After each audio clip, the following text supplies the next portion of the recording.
ওম শান্তি। আজকের সাকার মহাবাক্য ২৭শে মার্চ ২০২৪। বাবা বলেছেন, মিষ্টি বাচ্চারা, সত্য কথা শোনান একমাত্র বাবা। তাই বাবার কথাই শোনো, মানুষের নয়। একমাত্র বাবার কথা যে শোনে সেই হয় জ্ঞানী। প্রশ্ন, যে আত্মারা তোমাদের দেবী দেবতা বংশের হবে তাদের মোক্ষ নিদর্শন কি হবে? উত্তর, তাদের এই জ্ঞান খুব ভালো ও মিষ্টি লাগবে। তারা মনুষ্য মত ত্যাগ করে ঈশ্বরীয় মতানুসারে চলা শুরু করবে। বুদ্ধিতে আসবে যে শ্রীমত অনুযায়ী আমরা শ্রেষ্ঠ হব। এখন এই পুরুষোত্তম সঙ্গম যুগ চলছে, আমাদেরই উত্তম পুরুষ হতে হবে। ওম শান্তি। মিষ্টি মিষ্টি আত্মারূপী বাচ্চারা, এখন আত্ম অভিমানী হও। দেহের অভিমান ত্যাগ করে নিজেকে আত্মা নিশ্চয় করো। এই কথাও জানো, পরমাত্মা হলেন একজনই। ব্রহ্মাকে পরমাত্মা বলা হয় না। ব্রহ্মার ৮৪ জন্মের কাহিনী তোমরা জানো। এই হলো ওনার শেষ জন্ম। ওনার মধ্যেই আমাকে আসতে হয়। যিনি পুরোপুরি ৮৪ জন্ম নিয়েছেন, ওনাকেই জ্ঞান প্রদান করি। তোমরা ৮৪ জন্মকে জানো না। আমি তোমাদের বলি, সর্বপ্রথমে তোমরা এমন দেবী দেবতা ছিলে। এখন সেই স্বরূপে পরিণত হওয়ার জন্য পুরুষার্থ করতে হবে। পুনর্জন্ম তো প্রথম জন্ম থেকেই শুরু হয়। এখন বাবা বলেন, আমি যে তোমাদেরকে বলি সেসব হলো রাইট। বাকি যা কিছু তোমরা শুনেছ সেসব হলো রং, অর্থাৎ ভুল। আমাকে বলা হয় ট্রুথ বা সত্য। বলেন যিনি, গড ইজ ট্রুথ। আমি সত্য ধর্মের স্থাপনা করতে আসি। বলা হয় সত্য যেখানে, আত্মা নাচবে সেখানে, অর্থাৎ খুশিতে ডান্স করো। এ হলো জ্ঞানের ডান্স।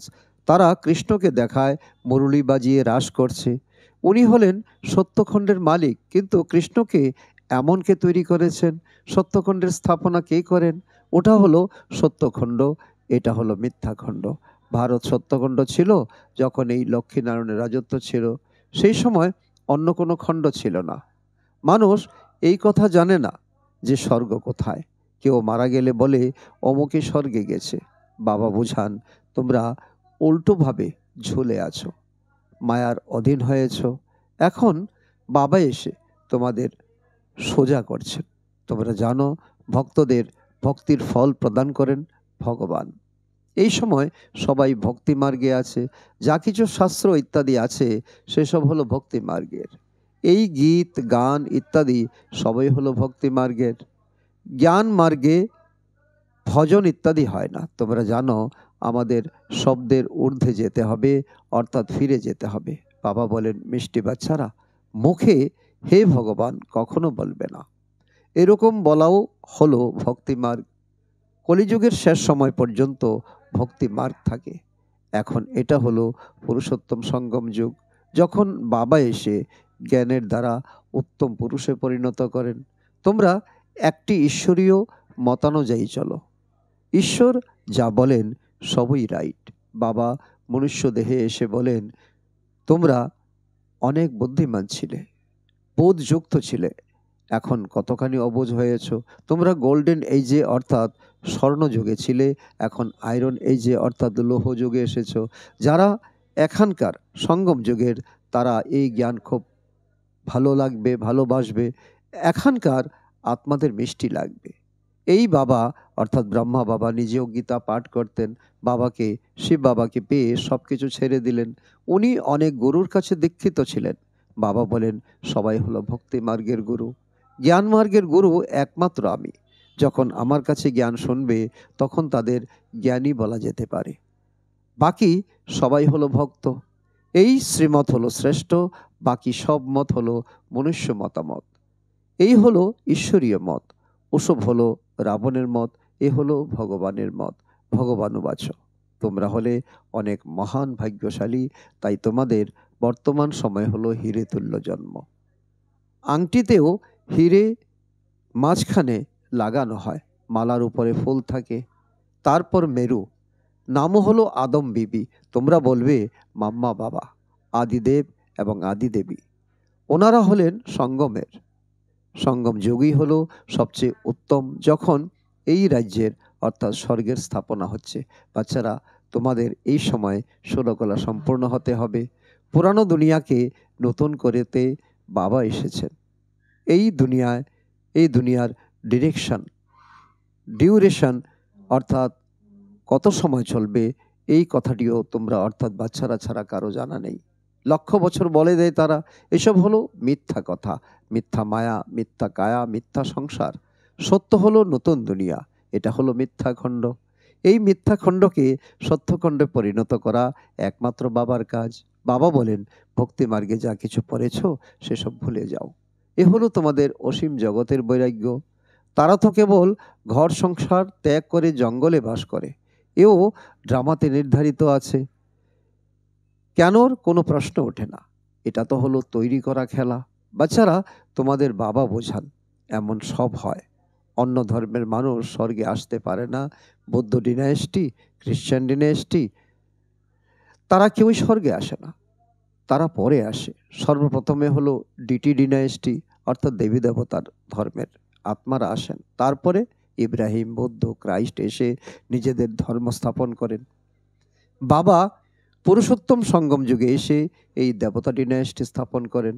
আত্মা প্রথমে এসে গর্ভে প্রবেশ করে, ছোট শিশু থেকে বড় হয়। শিব বাবা তো ছোট বড় হয় না, না তিনি গর্ভ দ্বারা জন্ম নেন।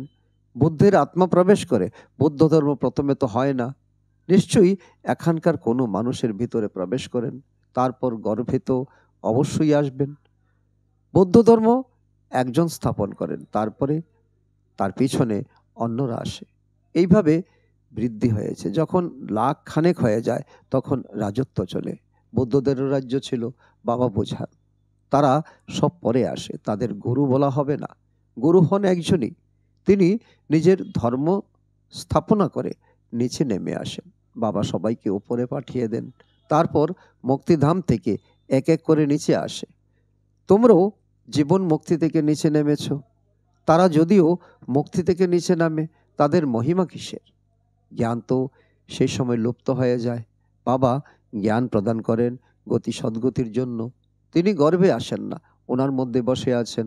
ওনার দ্বিতীয় কোনো নাম নেই। অন্যদের শরীর অনুযায়ী নাম থাকে। ইনি হলেন পরমাত্মা, ইনি জ্ঞানের সাগর। এই জ্ঞান সর্বপ্রথমে আদি সনাতন দেবী দেবতা ধর্মের আত্মাদের প্রাপ্ত হয়, কারণ তাদেরই ভক্তির ফল প্রাপ্তি হওয়ার আছে। ভক্তি তোমরাই শুরু করো, তোমাদেরই ফল প্রদান করি। বাকি অন্যরা সবাই হলো বাই প্লট, তারা 84 জন্মও নেয় না। বাবা বোঝান, বাচ্চারা তোমরা এখন দেহি অভিমানী হও। সেখানেও বোধ থাকে, এক শরীর ত্যাগ করে অন্য শরীর ধারণ হবে। দুঃখের কথা নেই, বিকারের কথা নেই। বিকার থাকে রাবণ রাজ্যে, ওটা হলো নির্বিকারী দুনিয়া। তোমরা বুঝাবে, তবু বুঝবে না। কল্পপূর্বে যারা বুঝেছে তারাই বুঝবে, তারাই পদ প্রাপ্ত করবে। যারা বুঝবে না, পদ প্রাপ্তিও হবে না। সত্যযুগে সবাই পবিত্র, সুখ শান্তিতে থাকে। সব মনস্কামনা একর জন্মের জন্য পূর্ণ হয়। সত্যযুগে কোনো কামনা থাকে না। আনাজ ইত্যাদি সবকিছু অসীম মাত্রায় থাকে। এই বোম্বে প্রথম ছিলই না। দেবতারা নোনা জমিতে বাস করেন না। যেখানে মিষ্টি নদী ছিল সেখানে দেবতাদের বাস ছিল। মানুষ কম ছিল, এক একজনের কাছে অনেক জমি থাকতো। দেখানো হয় সুদামা এক মুঠো চাল দিয়ে মহল প্রাপ্ত করে। মানুষ দান পুণ্য করে ঈশ্বরের উদ্দেশ্যে। এবারে তিনি কি ভিক্ষুক? ঈশ্বর তো হলেন দাতা। তারা ভাবে পরের জন্মে ঈশ্বর অনেক কিছু দেবেন। তোমরা তো এক মুঠো দাও, নতুন দুনিয়ায় অনেক কিছু নাও। তোমরা খরচ করে সেন্টার তৈরি করো যাতে সবাই শিক্ষা লাভ করে। নিজের ধন খরচ করে তারপর রাজত্ব তোমরাই পাও। বাবা বলেন, আমি তোমাদের নিজের পরিচয় বলি। আমার পরিচয় কেউ জানে না। না আমি অন্য কোনো দেহে আসি, আমি তো আসি মাত্র একবার, যখন পতিত দুনিয়াকে পরিবর্তন করতে হয়। আমি হলাম পতিত পাবন। আমার পাঠ হলো সঙ্গম যুগে, তাও একুরেট সময়ে আসি। তোমরা কি আর জানতে পারো শিব বাবা কখন ওনার মধ্যে প্রবেশ করেন? তারা কৃষ্ণের তিথি, তারিখ, মিনিট ইত্যাদি লেখে। শিব বাবার কোনো মিনিট ইত্যাদি কেউ বের করতে পারে না। ব্রহ্মাও এই কথা জানতেন না। সেই বাবা যখন জ্ঞান প্রদান করলেন তখন জানতে পারলেন। আকর্ষণ অনুভব হতে লাগলো। ব্রহ্মার মধ্যেও মরছে ছিল। যখন পরমপিতা পরমাত্মা প্রবেশ করেন তখন তোমরা আকৃষ্ট হয়ে ছুটে ছুটে আসো, তোমাদের কোনো চিন্তা থাকে না। বাবা বলেন, আমি হলাম সম্পূর্ণ পবিত্র। আত্মারা তোমাদের উপর অনেক মরিচা আছে, ঝং ধরে আছে।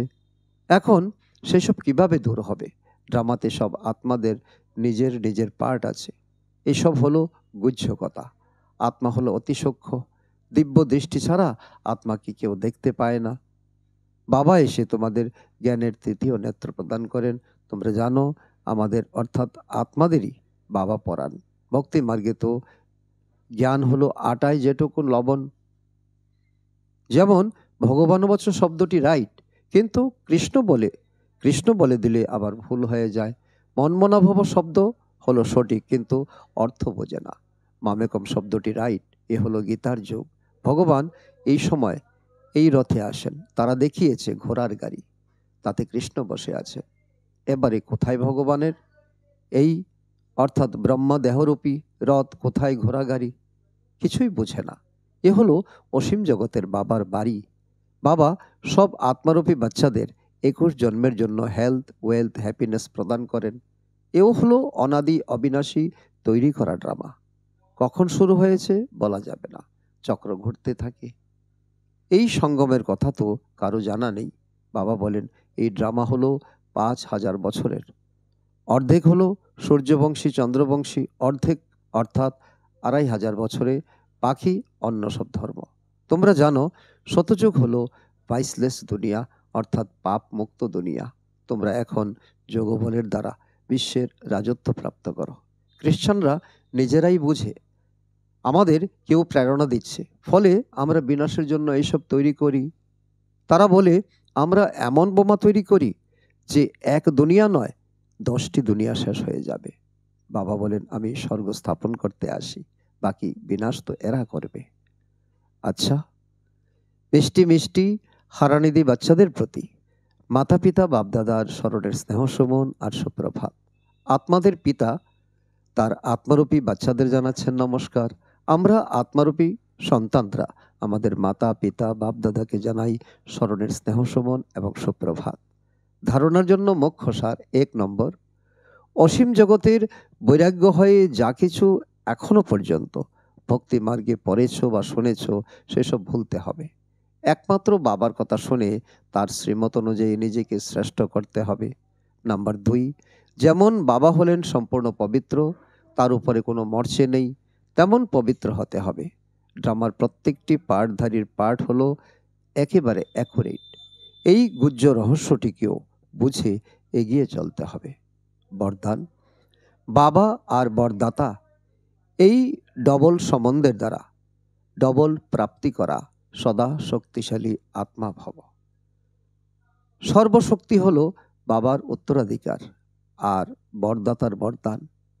বাবা আর বরদাতা এই ডবল সম্বন্ধের দ্বারা প্রত্যেক বাচ্চার এই শ্রেষ্ঠ প্রাপ্তি জন্ম থেকে হয়ে যায়। জন্ম থেকেই বাবা বালক তথা সর্বশক্তির মালিক বানিয়ে দেন। সাথে সাথে বরদাতার সম্পর্কে জন্ম হতেই মাস্টার সর্বশক্তিমান বানিয়ে সর্বশক্তি ভবর বরদান দিয়ে দেন। তো একের দ্বারা এই ডবল অধিকার প্রাপ্ত হওয়ার কারণে সদা শক্তিশালী হয়ে যাও। স্লোগান, দেহ আর দেহের সাথে পুরানো স্বভাব সংস্কার বা দুর্বলতা থেকে ডিটাচ হওয়াই হলো বিদেহী হওয়া। আজকে আমাদের সকলের অতি স্নেহী বাপদাদার হৃদয়ের উপর রাজত্ব করা, নিজের জীবন বা কর্তব্যের দ্বারা গুণ দান করা, সদা বিদেহী স্থিতিতে থেকে ট্রাস্টি যজ্ঞ রক্ষক হওয়া এবং অন্যদেরকে বানানো দাদি জানকীজির আজ হলো পূর্ণ স্মৃতি দিবস। তিনি 27শে মার্চ 2020 তারিখে অব্যক্ত বতনবাসী হয়েছিলেন। ওনার দ্বারা প্রাপ্ত হওয়া অমূল্য শিক্ষাগুলি সদা আমাদের সকলের কানে গুঞ্জরিত হতে থাকে। 1, নিজেকে আশীর্বাদ করতে হলে সূক্ষ্ম অভিমানকে পরখ করে তাকে দ্রুত সমাপ্ত করে যাও। 2, নিজের স্থিতিকে এমন অচল অনড় বানিয়ে নাও তো সময় সংকল্প এতটুকু যেন ব্যর্থ না যায়। ৩. জগতের দুঃখ যন্ত্রণা দূর করার জন্য ইনোসেন্ট আর মিষ্টি হও, মায়ের সমান পালনা দাও। ৪. বেশি ভাবলে, বেশি কথা বললে আর বেশি চিন্তা করলে শক্তি খরচ হয়। সাইলেন্সে থাকো, তাহলে শক্তি জমা হতে থাকবে। ৫. পরচিন্তন বা ঘৃণার দৃষ্টিকে সমাপ্ত করে সচিন্তন আর প্রভুচিন্তন করো। ৬. সৌভাগ্যবান এবং ব্লিসফুল থাকতে হলে বাবার ব্লেসিং নিতে থাকো। ৭. কারো ভুল চিত্ততে যেন না থাকে, চিত্ত সাফ রাখো তো শান্তিতে থাকবে। ৮. তপস্বী হওয়ার জন্য ত্যাগী হও, এতটুকু ইচ্ছা বা আসক্তি যেন না থাকে। ৯. নিজের স্থিতি উচ্চ বানাতে হলে স্মরণে থাকার গুপ্ত অভ্যাস করতে থাকো, সাধারণ বলার বা শোনার অভ্যাস যেন না থাকে। ১০. নিজের শতগুণী দৃষ্টি বৃত্তির দ্বারা, নিজেদের মধ্যে শতগুণী ব্যবহারের দ্বারা নিজের সম্পূর্ণতাকে সমীপে নিয়ে এসো। ১১. অন্তর্মুখী হয়ে যাও তো অষ্টশক্তি সখী রূপে সাথী আর সহযোগী হয়ে যাবে। আচ্ছা, ওম শান্তি।